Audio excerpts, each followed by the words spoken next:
Friends, आज हम complete करेंगे मोस्ट इम्पॉर्टेंट पॉलिटी क्वेश्चन जो एग्ज़ाम के पॉइंट ऑफ व्यू से बहुत ही महत्वपूर्ण है। तो आज का हमारा पहला क्वेश्चन है, भीमराव अंबेडकर और महात्मा गांधी के मध्य सन 1932 में हस्ताक्षरित पूर्णा समझौते में प्रावधान था।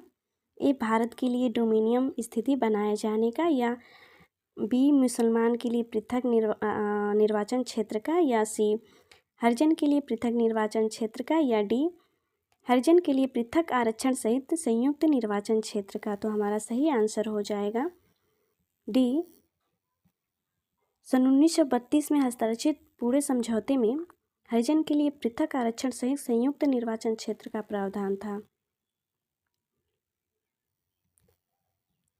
सेकेंड क्वेश्चन है, भारतीय संविधान को कितने अध्याय में विभाजित किया गया है? भाग 16, भाग 24, भाग 22, भाग 25। तो मूल संविधान को 22 भागों में विभाजित किया गया था, जबकि वर्तमान में संविधान में संशोधन करके संविधान को 25 भागों में विभाजित कर दिया गया है। तो हमारा सही आंसर हो जाएगा डी, भाग 25। थर्ड क्वेश्चन है, संविधान के किस भाग में संविधान संशोधन की प्रक्रिया का उल्लेख है? भाग 4, भाग 3, भाग 20, भाग 21। तो हमारा सही आंसर हो जाएगा भाग 20।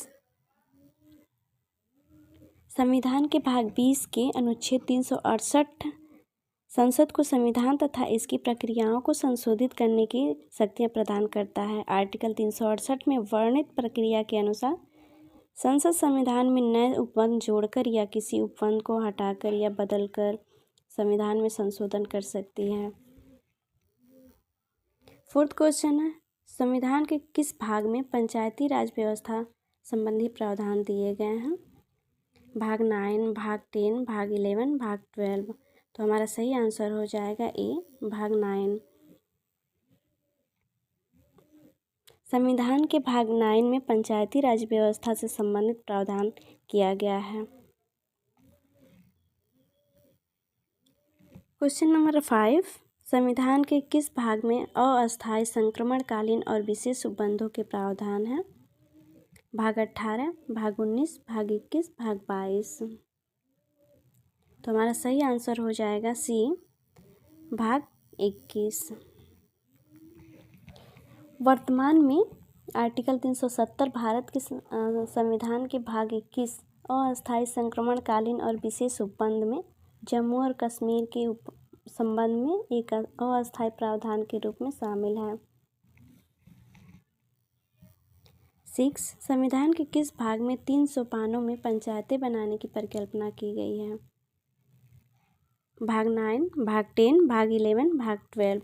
तो हमारा सही आंसर हो जाएगा ए, भाग 9। भारतीय संविधान के भाग 9 में 3 सोपानों में पंचायतें बनाने की परिकल्पना की गई है। संविधान के भाग 9 में 16 नए अनुच्छेदों 343 से 343 तक को जोड़कर तथा ग्रामीण अनुसूची जोड़कर इन सभी में पंचायतें से संबंधित समस्त संवैधानिक प्रावधान रखे गए हैं। 7, संविधान के किस भाग में नीति निर्देशक तत्वों का उल्लेख किया गया है? भाग 3, भाग 4, भाग 5, भाग 6। तो हमारा सही आंसर हो जाएगा भाग 4। संविधान के अनुच्छेद 36 से 51 तक राज्य के नीति निर्देशक तत्व शामिल किए गए हैं। 8, संविधान के भाग 1 में निम्न में से किसका वर्णन किया गया है?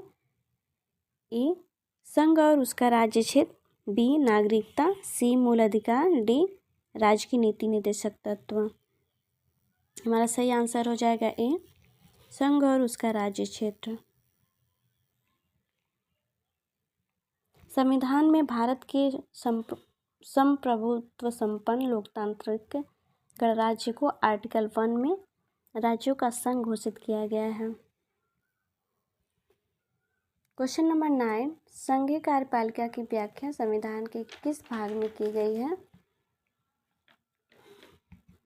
भाग 2, भाग 3, भाग 4, भाग 5। तो हमारा सही आंसर हो जाएगा भाग 5, डी। संघीय कार्यपालिका राष्ट्रपति और उपराष्ट्रपति संविधान के भाग 5 के अध्याय 1 आर्टिकल 52 से 78 तक के अंतर्गत संघीय कार्यपालिका का उल्लेख किया गया है। भारत की संघीय कार्यपालिका राष्ट्रपति, उपराष्ट्रपति, प्रधानमंत्री एवं मंत्रिपरिषद से मिलकर बनती है। 10 भारत के संविधान का भाग 3 किसे से संबंधित है? ए राज्य की नीति निर्देशक तत्वों से, बी मूल कर्तव्य से, सी मूल अधिकारों से, डी नागरिकता से। तो हमारा 10 का आंसर हो जाएगा सी मूल अधिकारों से। मूल अधिकारों को सर्वप्रथम